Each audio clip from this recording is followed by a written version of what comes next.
여러분은 지금 미국 우주왕복선에서 촬영한 지구의 모습을 보고 있습니다. 이 아름다운 지구의 남과 북 끝에 가면 혹독한 추위의 얼음 왕국이 있죠. 북극해는 지중해의 4배 크기인데 절반이 얼음으로 덮인 바다입니다.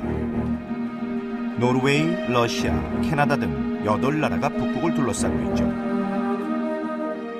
남극은 평균 기온이 영하 34도 정도로 북극보다 평균 10도나 더 춥습니다. 평균 2km나 되는 얼음으로 덮여 있으며 가장 두꺼운 곳은 4.8km나 되죠. 한라산 높이의 2배가 넘으니 상상이 가나요?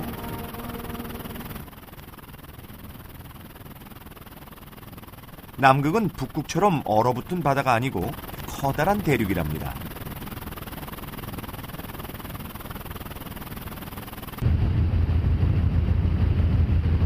남극하면 펭귄이 생각나죠? 여러분이 남극에서 펭귄을 볼 수 있는 건 봄이 시작되는 9월부터입니다. 새끼들이 먹고 배설하는 모습이 재미있게만 보일지 몰라도 펭귄들은 지금 열심히 일하는 중이랍니다. 바다와 육지를 자유롭게 오가며 배설물을 통해 바다의 영양분을 육지로 운반하는 거죠. 남극 동물들은 대부분 사람을 피하지 않아요. 코끼리 해피는 무게가 무려 4톤이나 되는 거구랍니다. 아, 우리가 코끼리 해피의 심기를 건드렸군요. 이제 남극으로 가는 길을 알려드릴게요. 일단 남극과 가까운 나라로 가야 합니다. 다른 나라 과학자나 탐험가들은 남아프리카 공화국의 케이프타운, 호주의 호바트나 뉴질랜드 크라이스트 처치에서 스위빙선이나 비행기를 타죠. 한국의 과학자들은 미국을 거쳐 칠레의 푼타아레나스를 주로 이용합니다. 그곳에서 남미 국가들의 공군기를 빌려 타고 남극 킹조지 섬으로 들어가죠.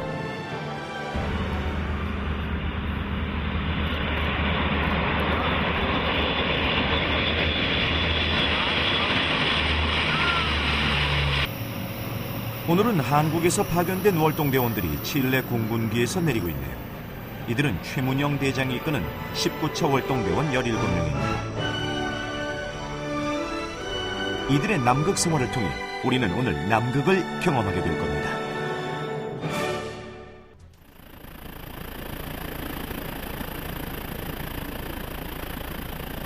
세종과학기지는 남극 대륙의 꼬리 부분인 남극반도 북쪽의 킹조지 섬에 있습니다.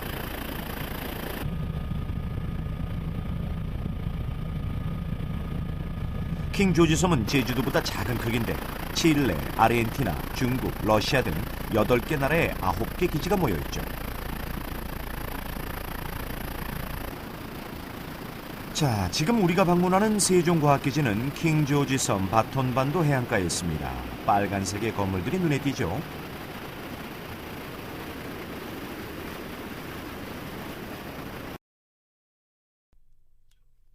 구름이 회오리치네요. 렌즈운이라고 부르는데 큰 기상변화를 예고한답니다. 고요했던 바다도 심상치 않군요. 예상대로 눈폭풍 블리자드가 몰아치기 시작하네요. 오늘 새벽 4시 반부터 블리자드가 시작되었으며 오늘 아침 7시경에는 오늘까지 있었던 바람 중에 가장 강한 초속 21m 기상청 파견대원 박정민 대원이 식은땀을 흘립니다. 변화무쌍한 남극의 날씨에 촉각을 곤두세우는 대원들 때문입니다. 이상을 종합해서 말씀드린다면 오늘은 흐리고 블리자드가 있겠습니다.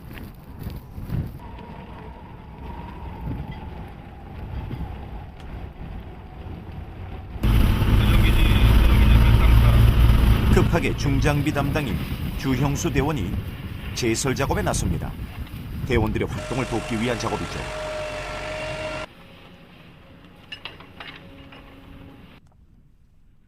남극에서 날씨만큼 힘든 건 먹는 문제입니다. 조리 담당인 황금석 대원은 한식 전문가지만 양식, 중식, 일식까지 못하는 요리가 없습니다. 대원들을 위해 매끼 맛있는 요리를 선보입니다. 전병 잘 먹겠습니다. 메뉴도 다양하고 양도 충분합니다. 감사하게 먹지만 글쎄요, 썩 만족스러워하는 표정은 아니죠. 문제는 재료입니다. 한국산 김치는 매년 8월에 준비하고 칠레산 쌀은 매년 11월에 구입하기 때문에 몇 달씩 묵힌 저장식품이 대부분이죠. 기름진 음식에 질린 월동대원들을 살려주는 건 가끔씩 들어오는 500kg짜리 부식 선물입니다. 칠레에서 온 신선한 채소와 과일이죠. 최고급 꽃등심 스테이크보다 멍든 사과 한 알이 값진 세종과학기지. 신선한 채소와 과일이 들어오는 날이면 무섭게 먹어치우는 월동대원들.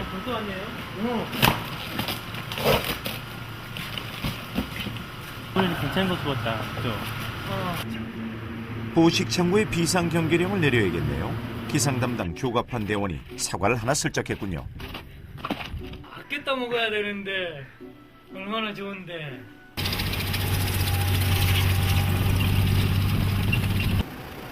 2007년 봄부터 2008년 여름까지 총 80여 원의 예산을 들여 세종과학기지를 보수 증축하는 대대적인 리모델링 작업을 했답니다. 예, 알겠습니다. 대기. 그도 그럴 것이 이번 세종과학기지의 리모델링은 기지를 거쳐간 월동대원들의 오랜 바람이었습니다. 기지에서는 식수부터 전기, 통신은 물론 연구활동까지 모든 것을 자급자족해야 합니다. 기계동과 발전동은 기지의 심장입니다. 세종과학기지에선 눈과 바닷물을 식수로 쓰는데 바닷물에서 소금기를 빼는 담수 처리와 자가로 발전시킨 전기를 기지 곳곳으로 보내는 일을 이곳에서 담당합니다. 그동안 낡은 전기시설로 인한 정전사고도 발생하고 물과 열을 세탁염수, 난방으로 재활용하지 못하고 그냥 버려야 하는 안타까움이 있었는데 이번 공사로 모두 해결됐답니다. 세제 양을 가급적 조금씩 사용하죠. 대원들이 생활하는 생활동에는 인터넷과 YTN까지 들어와 있습니다. 특히 위성 인터넷 덕에 한국의 가족과 많이 가까워졌죠. 통신 담당인 이상훈 대원입니다. 토끼야. 한국에 있는 조카와 화상 대화 중이군요. 삼촌 빨리 가요. 사랑해요. 이곳은 잠수 장비를 보관 중인 잠수동입니다. 공기 탱크를 압축시켜주는 컴프레셔, 그리고 이쪽으로 보시면 아이스 다이빙 전용 호흡기, 그리고 BCB 자켓, 그리고 여기는 또 다른 풀페이스 마스크, 수중 통신까지 할 수 있는 통신 장비, 찬물에서도 다이빙할 수 있는 드라이 슈트. 기지의 기상시설 중 하나인 오존 분광계는 대기권부터 남극의 지표면까지 지구로 들어오는 유해한 자외선 등을 측정해 성층권 오존량 변동을 연구하는 장비입니다. 봄이 되는 시점인 9월과 10월경에 그 오존층이 가장 얇아집니다. 그 120dob선까지 낮아지는데 그때 유해 자외선이 가장 많이 내려오는 시기고요.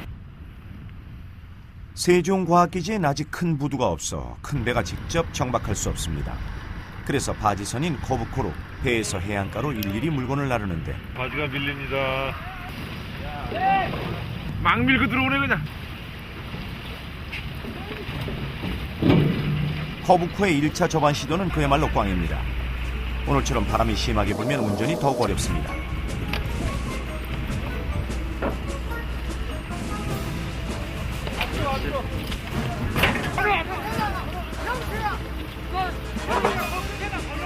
몇 번의 시도 끝에 한 대원의 신속한 움직임으로 무사히 접안시키는 데 성공합니다.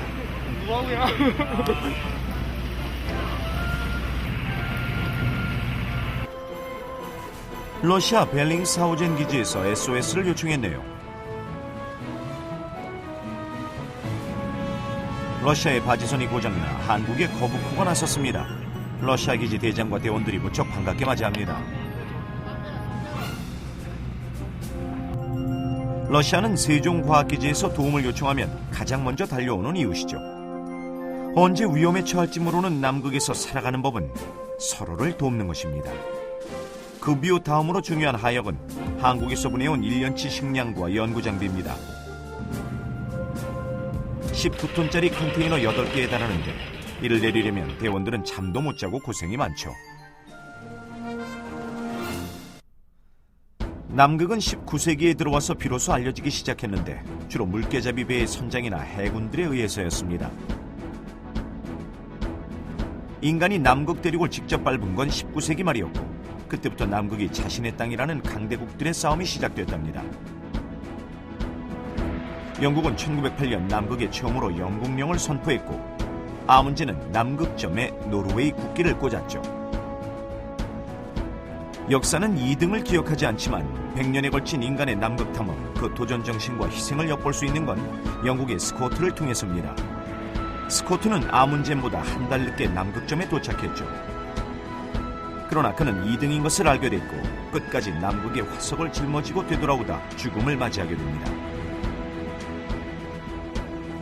1940년대 말까지 스코트의 영국과 아문젠의 노르웨이 등 7국가가 남극에 대한 영유권을 선포하자 국제 분쟁이 일어나기 시작합니다. 1959년 미국 아이젠하워 대통령의 제의로 구소련 등 12개국이 모여 1989년까지 30년 시한의 남극 조약이라는 협상안을 만들어냅니다. 남극에 대한 영유권 선포는 더 이상 주장할 수 없게 동결화돼 어느 나라든 평화적인 목적을 위한 과학조사 활동의 자유는 보장한다는 내용입니다. 또한 1998년 남극 환경보호를 위한 남극조약 의정서를 체결하여 2048년까지 50년간 광물 자원 개발을 금지하여 남극 환경보호를 더욱 강화했습니다.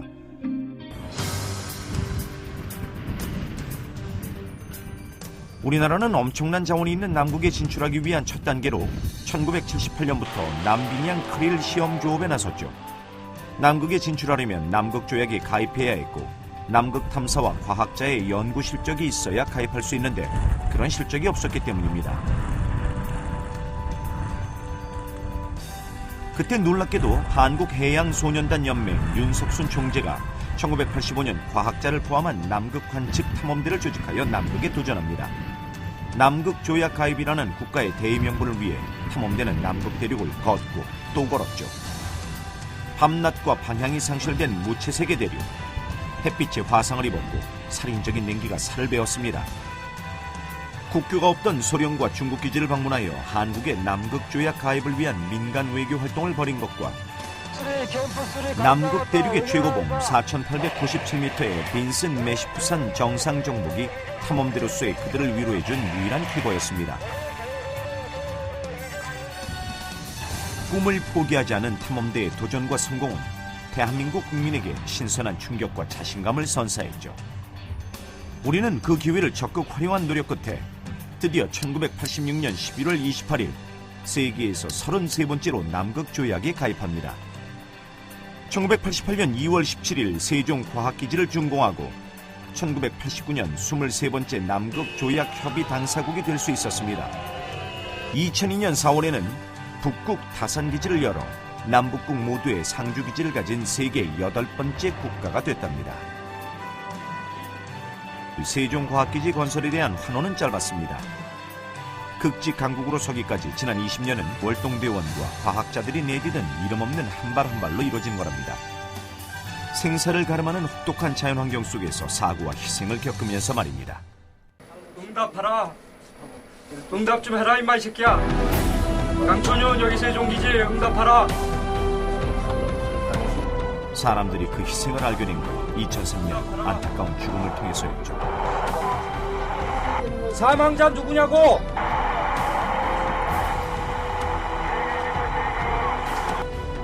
조난당한 동료 구조에 자원했던 27 전재규 월동대원은 차디찬 바닷물 속에서 차가운 시신이 돼 돌아왔습니다.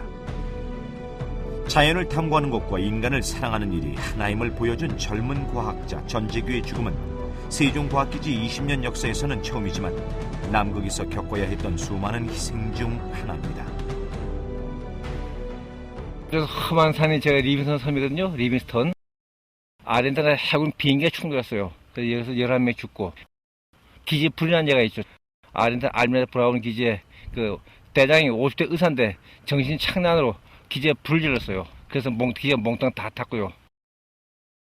그리고 최근에는 아르헨티나 사람 2명이 이제 크레바스 속에 빠져 죽었는데 그 중에 한 사람 아우스티버는 아르헨티나 기지에 만났어요. 사람 상당히 똑똑했어요. 그래서 참 좋은 인상을 가지고 있었죠. 별명이 알파였죠. 알파. 그러면 자기는 남북이 좋아서 계속 남북에 오겠노라고. 그들은 왜 남극에 간 것일까요? 남극을 밟은 한국 최초의 지질학자 장순군 박사는 말합니다. 이곳에 와본 사람만이 남극이 지닌 가치를 안다고.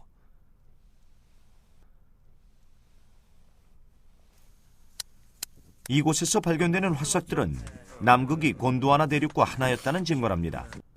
좀 어렵지만 흥미진진한 얘기일 겁니다. 1957년, 58년에 걸친 지구 물리관 측면 국제공동연구가 밝힌 남극의 가치는 놀라운 것이었습니다. 과학자들은 얼음 위로 솟은 땅인 누나탁을 중심으로 해서 과거 gond와나 대륙과 맞닿았던 지역을 추적 탐사했답니다. 남극의 지하 자원을 알아내기 위한 거였죠. 그 결과 동남극에서는 막대한 석탄층이 발견됐습니다.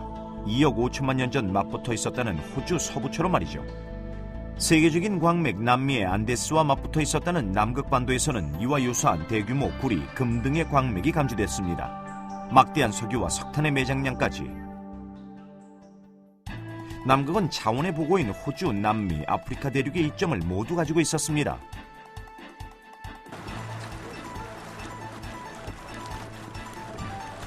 반기문 총장이 유엔 사무총장으로서는 처음으로 남극을 찾았습니다. 예상 밖으로 빨리 진행되는 지구온난화를 경고하기 위해서입니다. 남극이 지구온난화의 상징적인 방문 장소가 된 것은 급격히 녹아내리는 만년빙 때문입니다.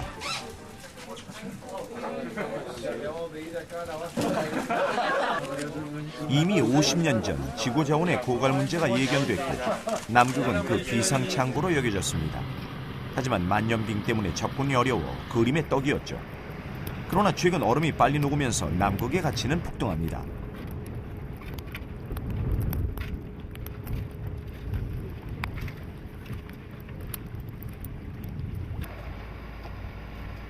생물연구 담당 월동대원과 수중잠수팀이 고무부 트인 조디악의 의지에 악천후와 싸웁니다.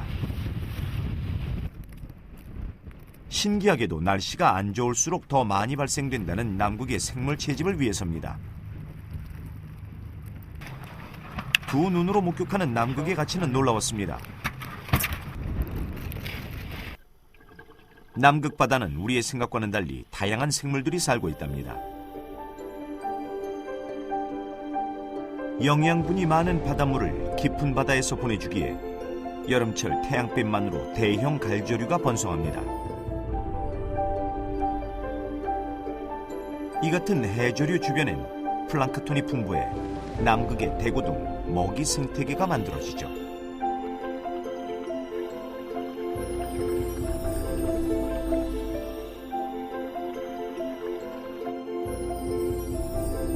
수심 20m, 해면 동물이 지천에 깔려내요. 하위에 서식하는 말미잘 종류가 대표적입니다.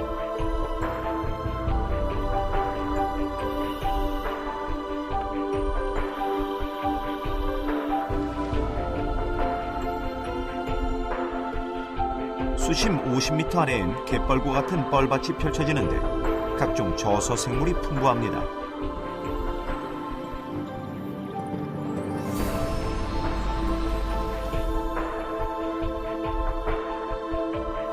엄청난 양의 생물 자원이 잠재한 남극 바다가 미래의 인류 식량 자원의 보고로 여겨지는 것은 당연합니다. 각국이 탐내는 메로나 크릴 조업이 대표적인 예죠.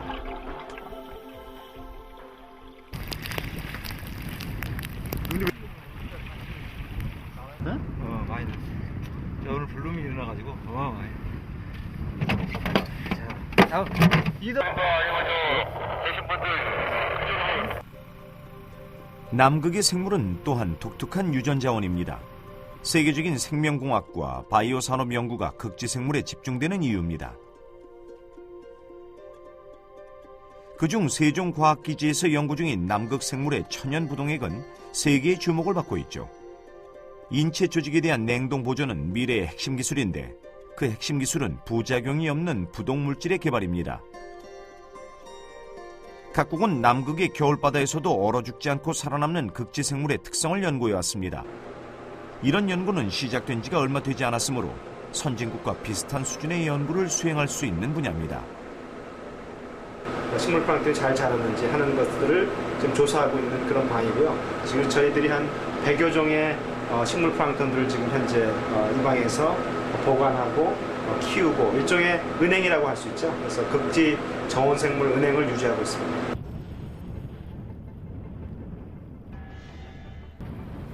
우주 개발은 유전공학과 더불어 미래의 핵심 산업입니다. 그리고 운석연구는 우주공학의 시작점입니다. 이미 미국은 30년 전 남극 운석 탐사를 시작해 화성 탐사에 성공했죠. 그러나 한국은 연구 가능한 운석이 단 한 개도 없는 상황이었죠. 남극은 지구의 다른 어느 곳보다 운석 찾기가 쉽습니다. 강물을 따라 돌들이 하류에 쌓이듯 남극을 덮은 빙하가 움직이면서 운석들이 한 곳에 모이기 때문입니다. 때문에 얼음이 바람에 깎이면 운석밭이 모습을 드러내게 됩니다. 문제는 광활한 돌밭에서 운석을 가려내는 일이죠. 갑자기 만년빙에 누워버리는 한국의 과학자들. 2007년과 2008년 한국은 남극에서 무려 21개의 운석을 발굴했답니다.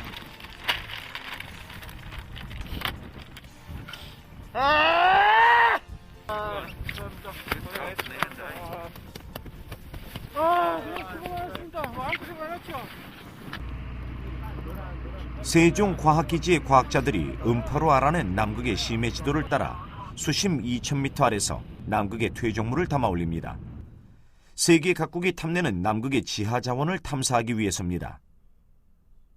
최근에 저희가 관심을 집중하고 있고 연구 분야에서 매진하고 있는 분야가 가스 하이드레이트라는 물질인데요. 이 물질은 쉽게 말씀을 드리면 가스 하이드레이트, 즉 가스 수화물은 사라져가는 석유와 석탄을 대신할 미래 에너지입니다. 별명은 불타는 얼음. 참 신기하죠?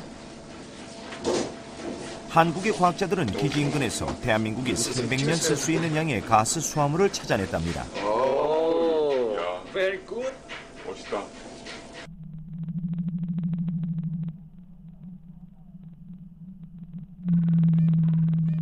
눈으로 보이는 생물과 광물 자원이 없다 해도 남극은 돈으로 계산할 수 없는 절대적인 가치를 갖고 있답니다. 바로 지구 온난화 문제입니다. 수중 음파 수집 장치를 이용하면 고래의 교신음을 들을 수도 있지만 빙하가 녹아내리는 울음소리도 포착됩니다.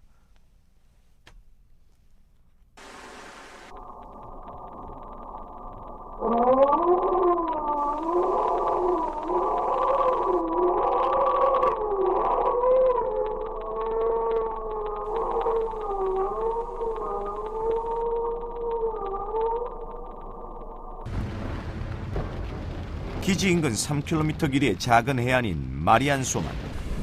이곳에선 해마다 남극의 여름인 1, 2월이 되면 최대 20m 높이의 거대한 빙벽이 녹아내립니다.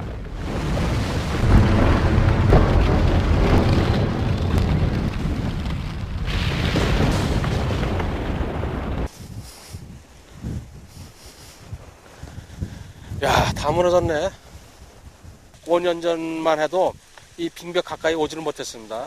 워낙 높아가지고 빙벽이 무너지면은 고무보트가 위험할 수 있기 때문에 오지 못했는데 지금은 가까이 와서 이렇게. 지난 50년 동안의 위성 사진을 비교해보니 1km가 넘게 후퇴했더군요.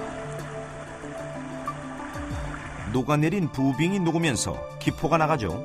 놀랍게도 수만 년 동안 얼음에 갇혀있던 공기가 빠져나가는 겁니다.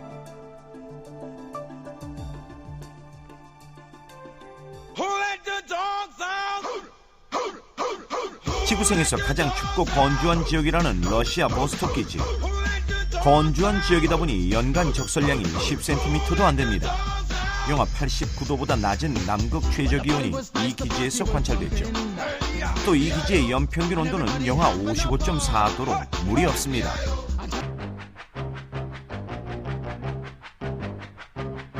미국 등 극지과학 선진국들이 지난 10년 동안 얼음 연구에 주력한 건 남극의 얼음이 그 시대의 공기를 품어 차곡차곡 얼어붙은 지구의 기록 보관소 역할을 하기 때문입니다. 지구온난화의 원인은 이산화탄소와 메탄가스입니다. 100만 년 동안 넣은 얼음의 공기에서 이산화탄소와 메탄가스의 양을 계산하면 지구 환경의 변화 모습을 알 수 있지 않을까요? 지표로 들어오는 태양 에너지는 상당량이 우주로 반사되기 때문에 지구의 온도가 일정하게 유지됩니다. 극지방의 얼음은 거의 90%의 태양 에너지를 우주로 반사시킵니다.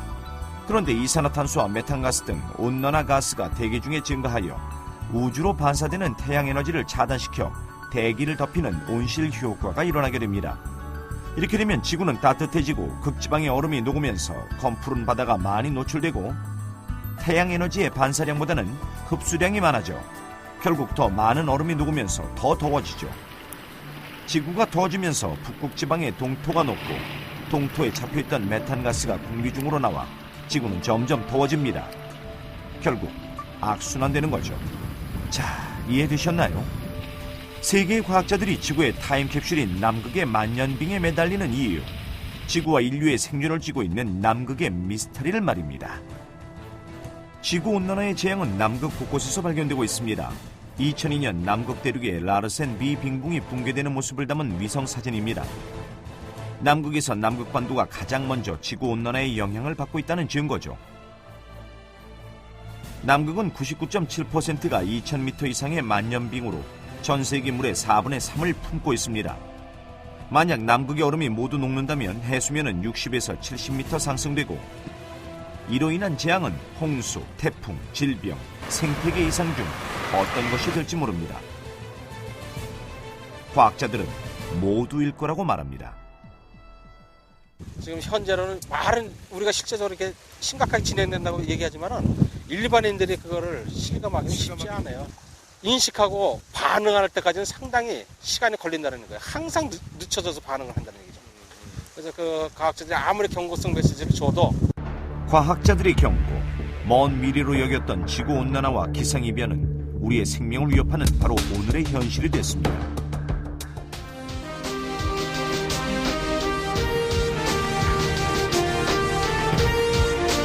우리를 남극으로 안내했던 19차 월동대원들의 남극 생활도 거의 끝났습니다. 19차 만세! 만세! 만세! 우리는 그들의 세종과학기지 사수를 결코 잊지 않을 것입니다.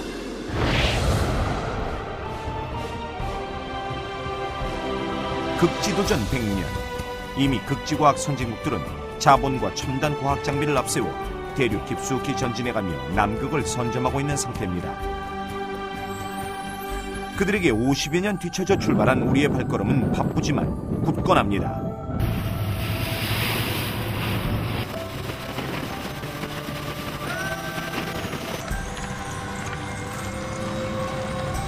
(2009년) 남극 연구 20여 년의 경험과 기술로 완성시킨 대한민국 최초의 쇠빙 연구선 아라온이 남극 항해에 나섭니다.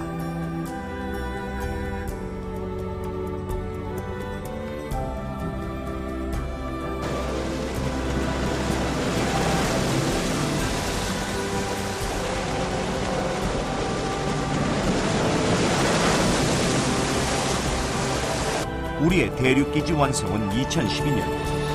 대륙기지를 거점으로 인간의 발길이 닿지 않은 내륙으로 진출하여 대한민국의 위상을 드높이고 세계적으로 일고 있는 저탄소 녹색 산업 정책 추진에도 크게 일익을 감당할 것입니다. 남극 세종기지 20년, 인류의 미래가 달려있는 남극.